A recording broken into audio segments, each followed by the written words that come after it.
Hi, good evening. Hoping everything's working. First time we're doing this, so it's a little bit unknown, and we'll make sure everything works.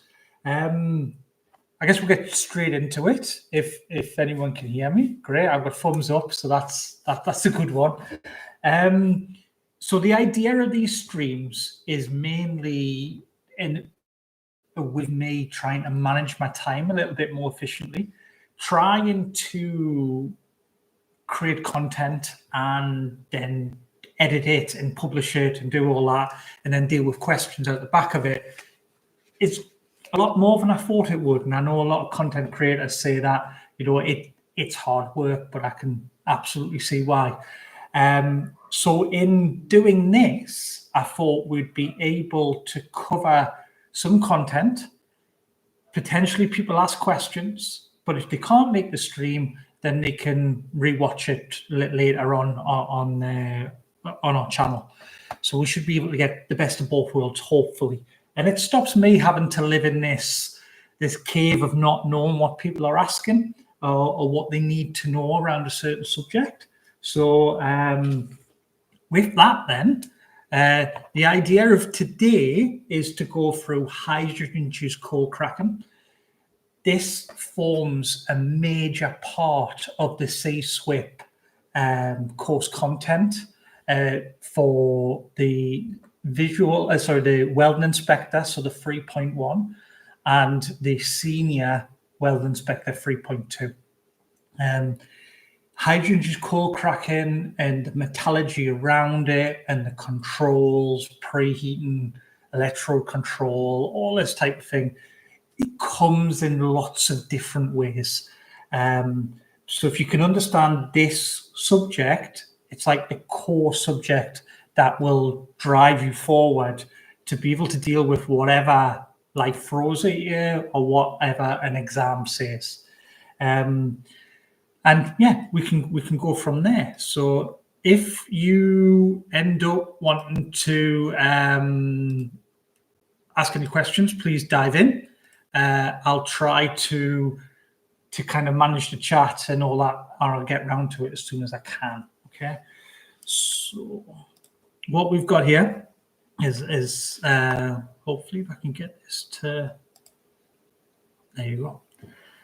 So hydrogen cracking. Now there's a triangle which we use most of the time, and that is one which looks a lot like this, and you'll see it a lot within a lot of the notebooks and online and in YouTube channels all over the place. And it works quite well. Basically, what it's saying is we've got to have three things to introduce hydrogen cold cracking or the failure mode in general. So the first one is a hydrogen level, and that has to be greater than 15 milliliters. Now, we're going to talk about where we get that hydrogen from and how that is introduced into the weld metal and the heat affected zone to drive the crack. But 15 milliliters is a good number to remember, as it's going to trigger when and where which processes are going to be at risk of this failure mode. We need a susceptible microstructure. So generally we refer to that as being martensitic in nature. Bainite also is not helpful, but martensite in welds we never want, and we'll talk about that as well. And we need a stress. So we need some sort of energy to drive the crack growth. Without stress, there's just nothing there to open the crack up. Now that can come from a lot of different places. Residual stress is one of them, heating and cooling from the welding process in general, poor fit up, all of this type of thing. But if we're going to look at what that is, we also need to account for a temperature. And because this is hydrogen induced cold cracking, what we're saying is this is only going to happen as the weld metal cools down from molten. So when it's definitely cold enough to really touch, and as the material cools down, that's going to take a lot of time. So it can happen up to 72 hours after welding. 48 is very common, but it is possible at 72. But I think the risk profile drops quite a lot between 48 hours and 72. So if it hasn't quite happened after 2 days, you're probably okay, but I don't want to say definitely. Okay, so we've got 4 things happening here. Hydrogen level, we've got a stress to drive the crack. We've got a microstructure, which is generally quite hard, something like a martensitic structure, and a low temperature. Now, if we were to take a welding process, here we're looking at MMA because it has a lot of the risks for hydrogen cracking, which make it quite easy to describe. We've got a lot of things going on, but really we've got an arc which is heating the material up to past its melting point. So here we're at about, we'll say a melting point of the steel being about 1500 degrees. But the arc is a lot hotter than that. And that's going to help us introduce hydrogen into our system and to drive that forward. So just to detail MMA welding as it is, here is it within our VR system or Soldermatic. So we're going to initiate the arc. And as that arc moves, we travel, and you can see that we've got a welding direction. We form a flux across the top of it. And that slag should help us to reduce the cooling rate and try to keep it warm for as long as possible. But there we go. So like I say, we've got an arc of 6,000 degrees. When the material itself, the weld metal and the heat affected zone around it is above 300 degrees, the grain structures of the steel are widen themselves apart. In hydrogen, which in the arc is what we refer to as being atomic hydrogen, so single hydrogen atoms, can diffuse through the material and mix itself up. Now, that hydrogen is never part of the material structure. So as the material starts to cool and those molecules start coming back together, what's going to happen is everything's going to clump, and that hydrogen doesn't have enough energy to be atomic hydrogen anymore.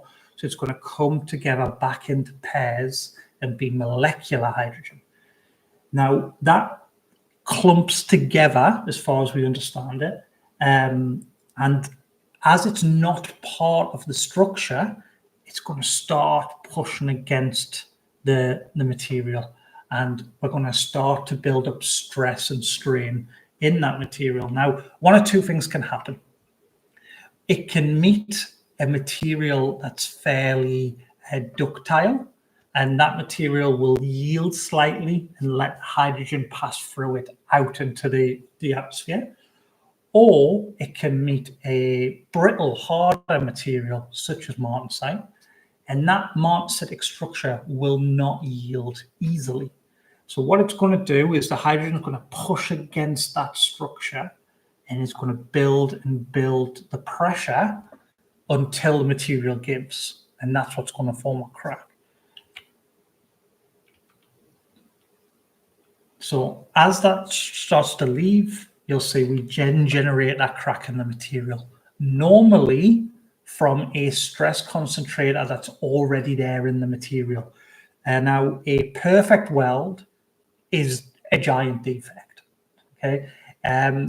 When compared to the material either side of it, it's still going to help concentrate stresses and strains in order for that crack to have somewhere to initiate from.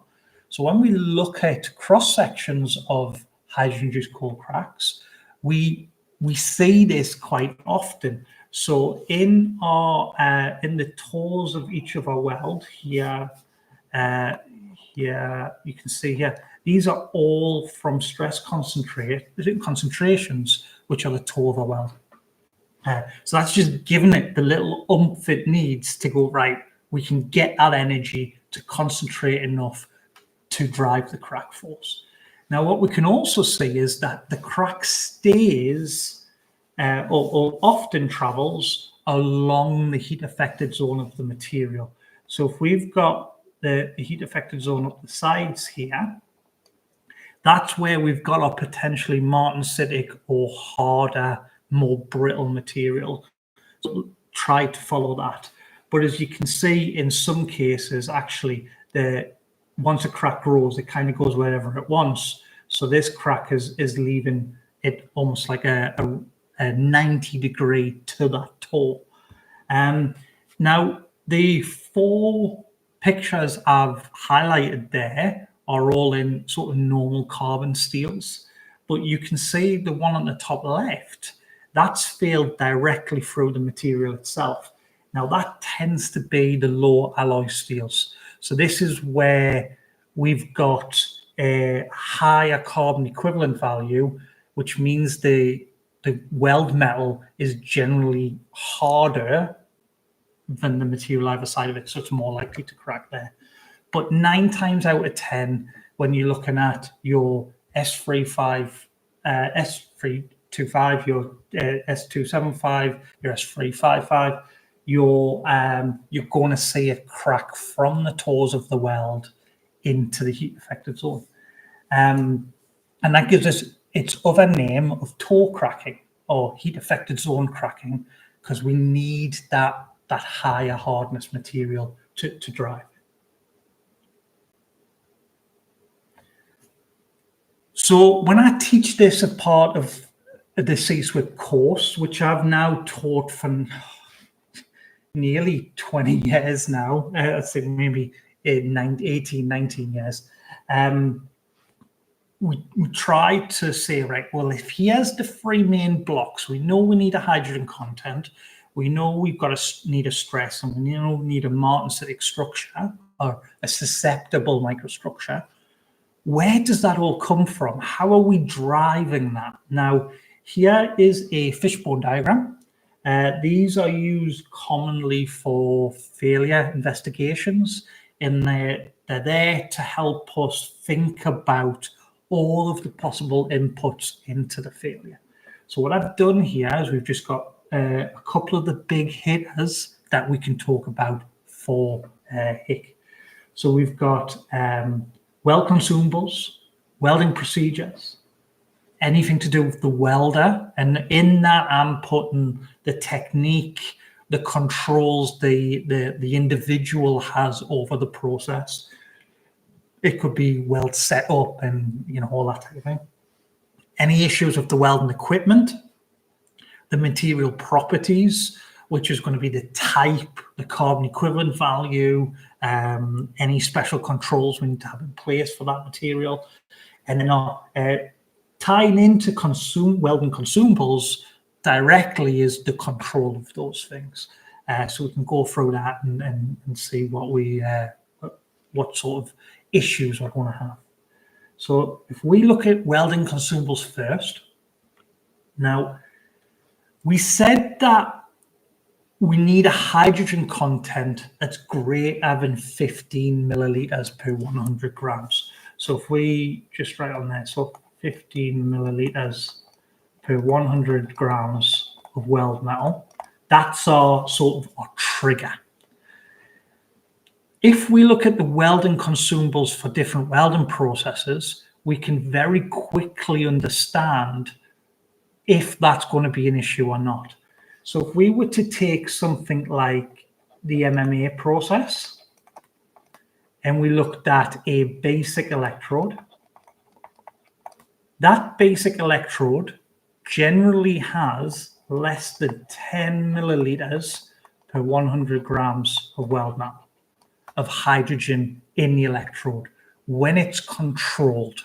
So it's gone through its baking at over 300 degrees. We've put it into vac packs. We're making sure it's not sucking in moisture when it's been open. It should be less than 10. Often it's less than 5, but nowadays we're sort of standardizing in around 10-ish. If you did look at cellulosic though, so cellulosic electrodes, that has the very real potential of having greater, sorry, I'm pressing too many buttons on my screen, 80 milliliters per 100 grams of weld metal. Now, the reason we have such a big increase in hydrogen content between these two electrodes is the cellulosic is based on organic compounds.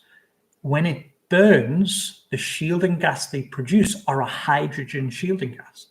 Now that is good for us because that allows the arc temperature to be higher and we get deeper, more penetrating welds at faster travel speeds. So if we're coming vertical down in the PG position, then we're going to get very deep welds.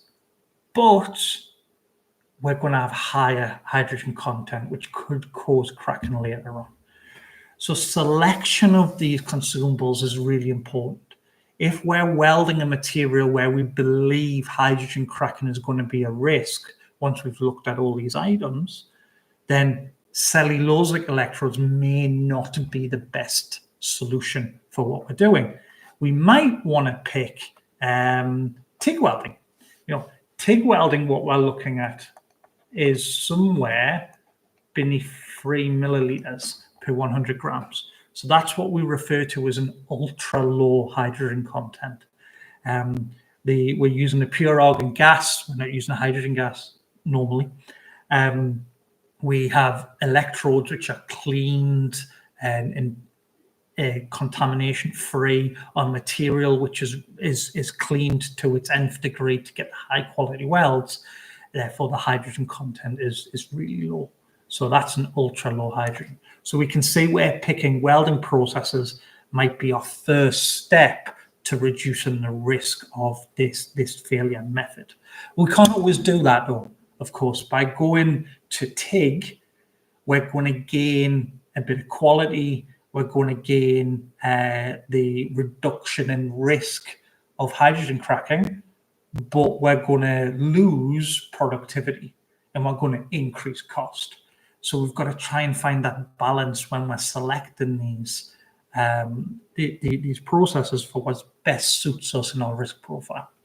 So welding consumables is our first one we've got to really look at. Okay. Next one being our welding procedure. So when we look at welding procedures, of course, these are our documents which are going to give us our instruction on everything we need to know to produce a weld that should meet our mechanical and quality outputs that we desire.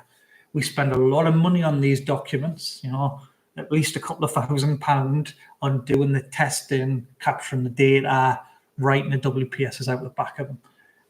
Now, one of the main parts which is going to affect hydrogen cracking from the WPS is going to be the selection of our amperage and a voltage and a travel speed.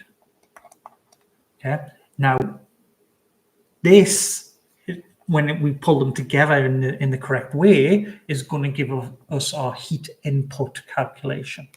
Now, a lower heat input is going to give us a greater risk of hydrogen cracking than a higher heat input. And the reason for that is we're going to start looking at how the material cools and the material grades, which are the material grain structures, which are created from that. So if I just get rid of this, I'd like to introduce you to a simplified version of what we refer to as a TTT diagram. So this is a time temperature transformation diagram. Now, like I said, this is a simplified version, what I'm going to say, but it gets the point of what we need. So the diagram is just a little chart. along the bottom, we've got time, and up the side here, we've got temp. Now, we've identified already that the welding arc we're using is around 6,000 degrees, okay? And the melting point of the materials, carbon steel, let's say 1,500, just to give us a number. What we can plot straight away on this graph at the side is our 1,500 degrees here, right? And just draw a line across there. Now, anything above that line is liquidus, it's molten, right? So it doesn't have a grain structure, it's just a puddle of molten material. Now, when we stop welding, as the material solidifies and cools, it's got another section below it down here, which we refer to as the critical transformation temperature. So I'm going to refer to that as CTT. Now, for carbon steel, we can take that temperature being somewhere, around 723 degrees Celsius, okay? Anything between these two lines, we haven't got enough energy to keep the weld metal molten, but we're not cold. Yeah, so things are going to happen, right? And it's going to have a grain structure, which often is austenite in formation, right? Now, as that cools down and continues to get colder and cooler, the next step around that critical transformation temperature is going to push out what type of grain structure we have. So if I just go in with a different color, let's say a good cooling rate for us is to be molten, come down to our point at which we go solid under our melting point, and then, sorry, my mouse is going a bit crazy, and then we're going to have a slow cooling rate over time. Okay, we're not going to put a time figure to this because it's a little bit all over the shop. It depends on the grade of our steel, and nothing is ever in equilibrium, and it's a little bit of a guess, right? And when we go with welding procedures, we try to deal with this and get it onto a slow cooling rate by saying, we'll get it really hot by having a high heat input, and then we'll just cover it with a blanket. And we'll leave it with a fire blanket over it for as long as possible. So we're not going to say, we need to cool for 20 seconds or something like that, because it just doesn't work for us in fabrication anyway. It might work in textbooks and in models, but for us practically, it's a bit crazy, right? So by getting onto that green line, hopefully we pass through an area on our chart which is pearlite and ferrite, semonite type structures, things we really want to have. These are our good grain structures in carbon steels, and they're relatively strong, they're ductile, they do what we want it to do. However, though, if we try and force cool it, so how many people has been on YouTube and seen people force cooling carbon steels in buckets of water or oil or anything like that? Because it looks good. Yeah. What that's going to do is that's going to bring us from our melting point down, and we're going to have a very fast cooling rate down to our on our time. That there is going to put us through an area here, which is martensitic in nature. That is what we never want in welds. Yeah. Martensitic structures are a bad idea, and they are generally quite hard. And by hard, we mean on a hardness Vickers scale, they're generally above 400 hardness Vickers. Okay, so that is brittle. To give you an idea on acceptable hardness, ISO 15614, so the European standard for weld procedures in carbon steel, says your maximum hardness for non-heat treated steels is 380. So, we keep down slightly from this martensitic structure. Now that's gonna, that's a bad place to be. But you can see we've got a bit between these two, which is between our martensite and between our perlite and ferrite, which we haven't talked about. Now that area there is what we call bainite. So this is a cooling rate which falls between the two, and this is what we call bainite. Bainite naturally exists in heat affected zones. You've almost got this Goldilocks thing, haven't you, going, we want to be in the green, which is just right, but it can be way too fast and not as fast. Bainite is something we kind of have to live with in small levels, and this is what makes heat affected zones slightly harder than the base material or the weld metal either side of it. But we can forget about bainite for the minute because it's not our concern. The one we're really worried about is that martensitic structure, that fast cooling area where it's going to have high hardness. Now, the weld procedures are built so we don't get that. We keep the temperature right, we keep it quite high. We don't allow too low of a heat input, because a lower heat input is going to generate less heat in the material, which will allow it to cool faster.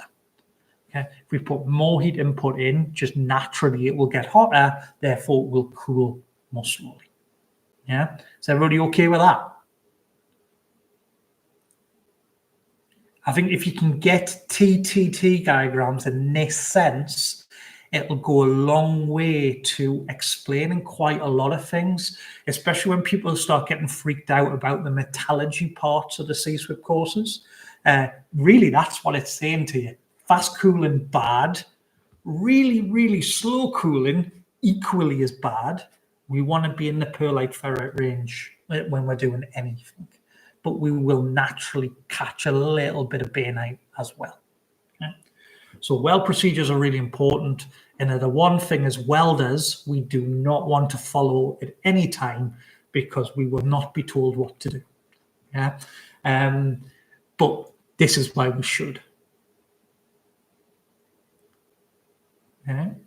So next one, the welder. Now there's a lot of things we can say about the welder in this thing. And I guess it's directly attached to the welding procedure, is people do not like to have to follow rules. I think that's just inbuilt with us.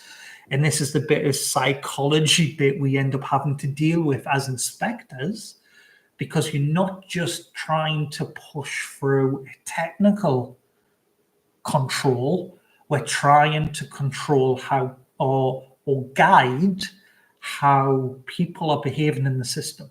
If they decide that they don't want to follow the control system and the rules we set out, we're going to get cracks. Now, there's a lot of reasons why that happens, isn't there? Sometimes it can just be we want to get a job finished faster. Sometimes it's we want to be slower so we can get the overtime or whatever, you know. But trying to make sure we talk with the welders directly to say, look, this is why we have heat inputs. This is why we've got to maintain the cooling rate. You know, let's, not just use random welding consumables out the back of where we've been hiding them. Maybe they've been on the shop floor for 2 weeks. Yeah, they might look like they're okay as MMA electrodes, but they'll have the moisture in, so we'll be introducing more hydrogen. So that's an interesting one to try and manage on the shop floor. But if we talk to each other, and I think it's something we definitely don't do enough, we seem to segregate ourselves into, there's the inspector, there's the welder. They will never meet unless the inspector is telling the welder they're failing something they didn't need to fail, if you listen to the welders. So keep an eye on that, right? So I've talked about welders there. The next one is welding equipment. Now, we forget sometimes about the quality of the equipment we're using. And by that, I don't mean the overall cost, you know, I mean the state in which we maintain our equipment and keep it in a good working order. So if we're identifying that hydrogen can come from lots of different places, one of them is within the shielding gas itself. Now, a big driver for introduction of hydrogen or porosity and all these types of things are the gas lines we use. We forget that these items are dragged around the shop floor. We stand on them constantly. We roll trolleys over them. We need to make sure that we have no splits in those gas lines and that they're doing exactly what we need them to do. Also, using the correct materials for our hoses. I remember as an apprentice, I was just sent out to go and get gas line, and it was just go and get some hose pipe. You know, that's not the right hose to be using. It's permeable and it'll contaminate the gas lines and stuff like that. But just making sure we keep on top of that is a big one. Yeah.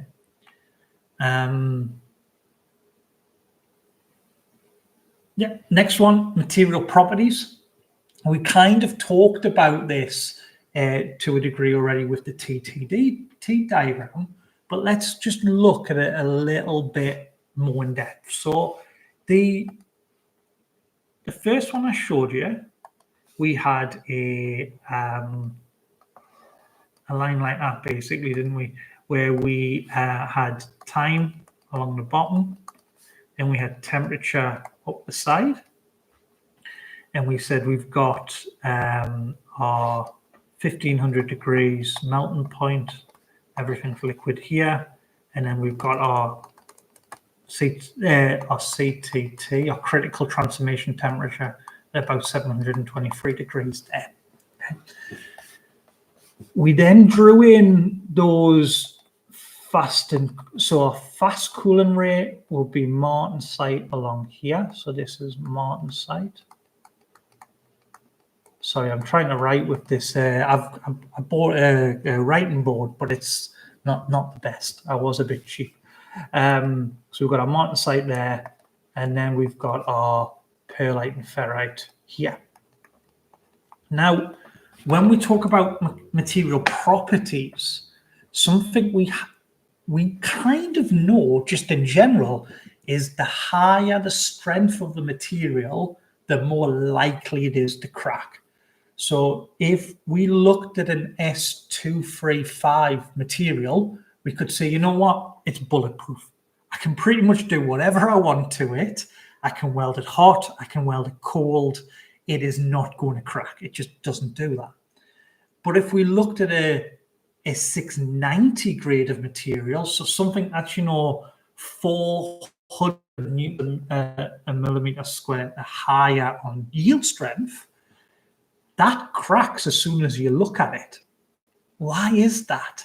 What is the change in those mechanical properties that drove the increase in yield? Why is it now interfering with the risk of cracking? Now, this happens because of a thing we call CEV, right? Carbon equivalent value.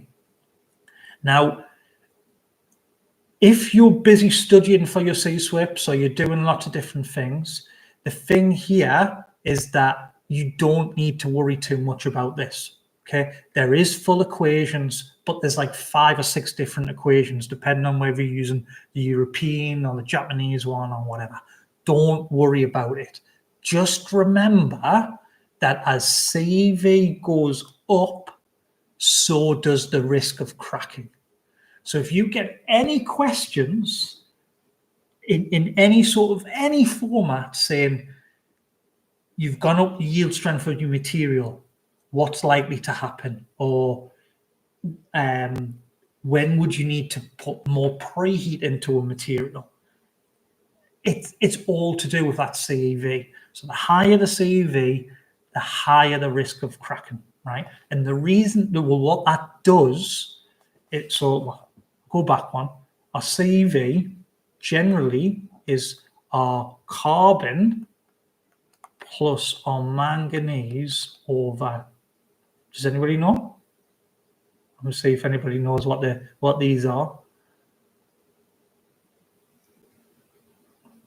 Number in chat. I'm going to divide my manganese by something. Should I go? I'll go 6. So manganese has 1/6 the effect on hardness than carbon does. So CV equals carbon plus manganese over 6. There is a lot of other things after that, right? Don't worry about it. We can use this simplified version. So basically, as carbon value goes up, CV goes up. Carbon in this equation, what it does, it pushes this graph to the right. So where we had this small area of martensite, we now increase that range.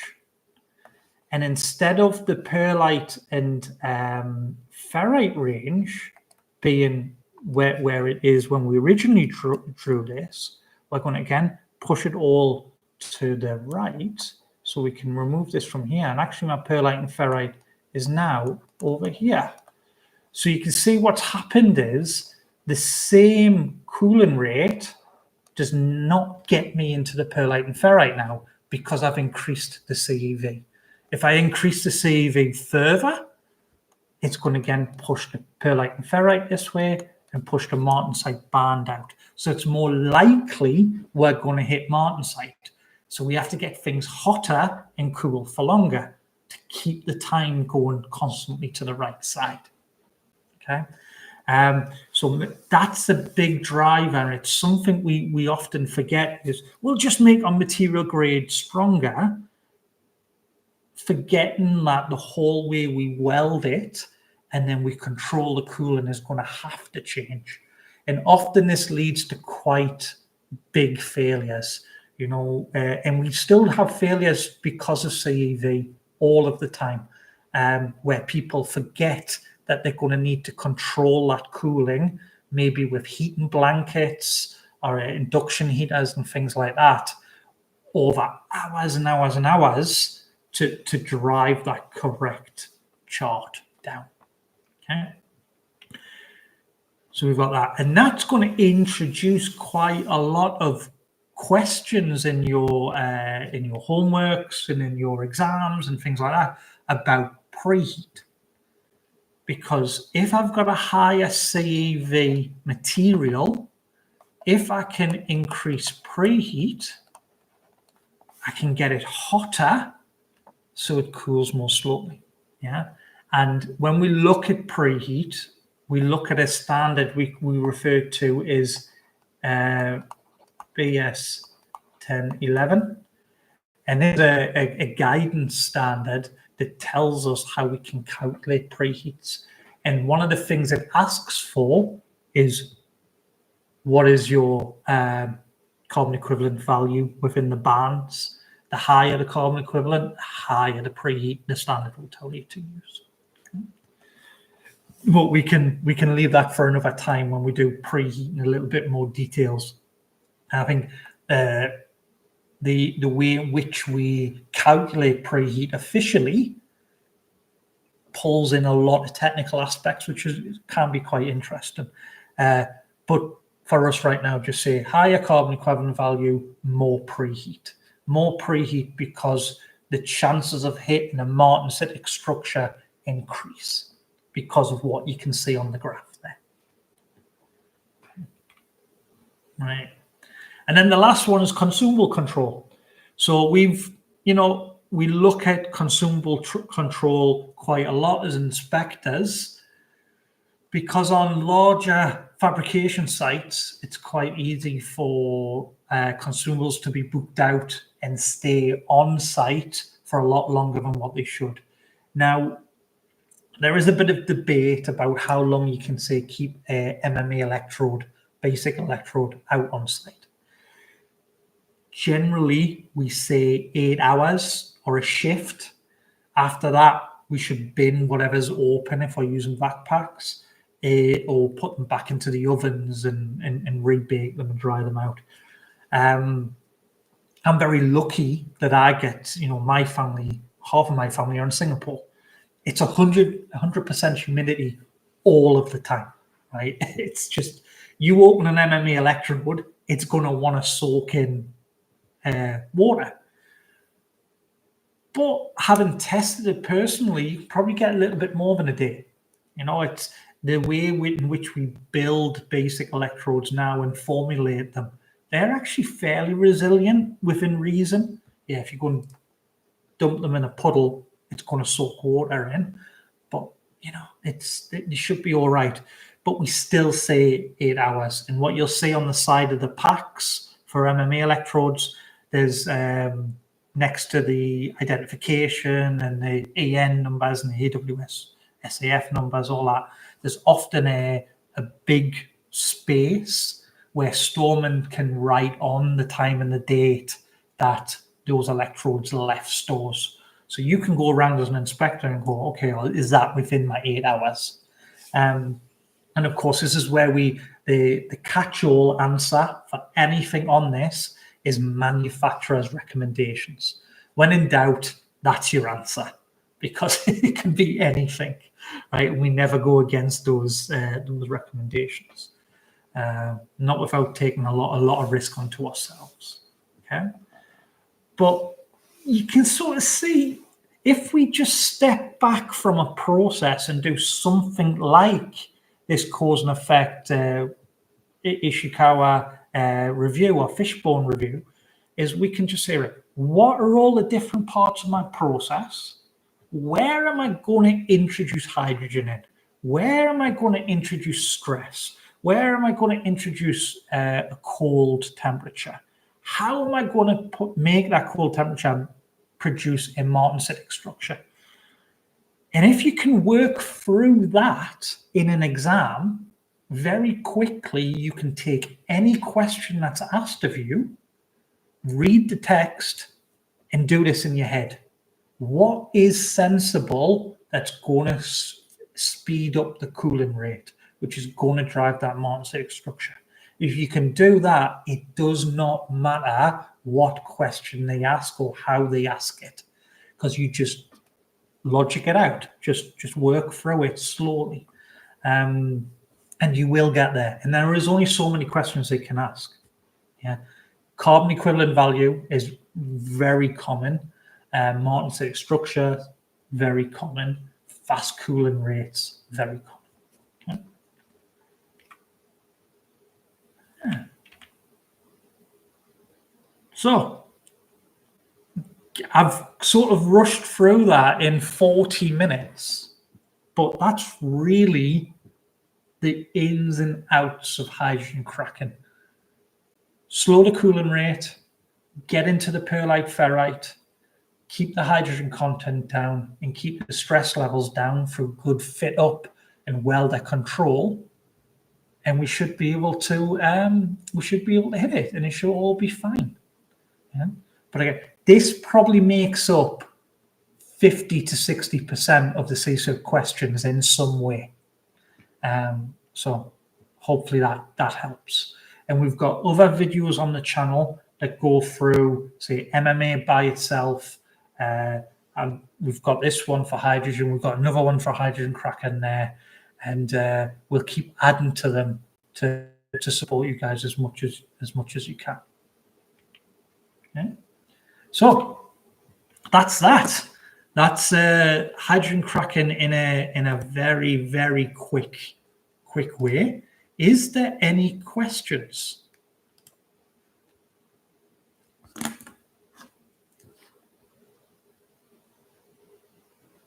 No questions? I'm happy with no questions. That's always a good thing. Sorry, Craig's asked, if there is no preheat, is the post-heat? Oh, yeah. Okay, so what we're doing in this, preheat is probably your best thing, because if you've applied a preheat, you're naturally going to keep the temperature higher all of the time. If you rely on a post-weld heat treat, what you're going to do is potentially have a space in the middle where it's been hot, it's cooled down, and it might have cooled too much for you then to heat it back up. The post-weld heat treatment would need to be high enough to reset that grain structure change if one happened.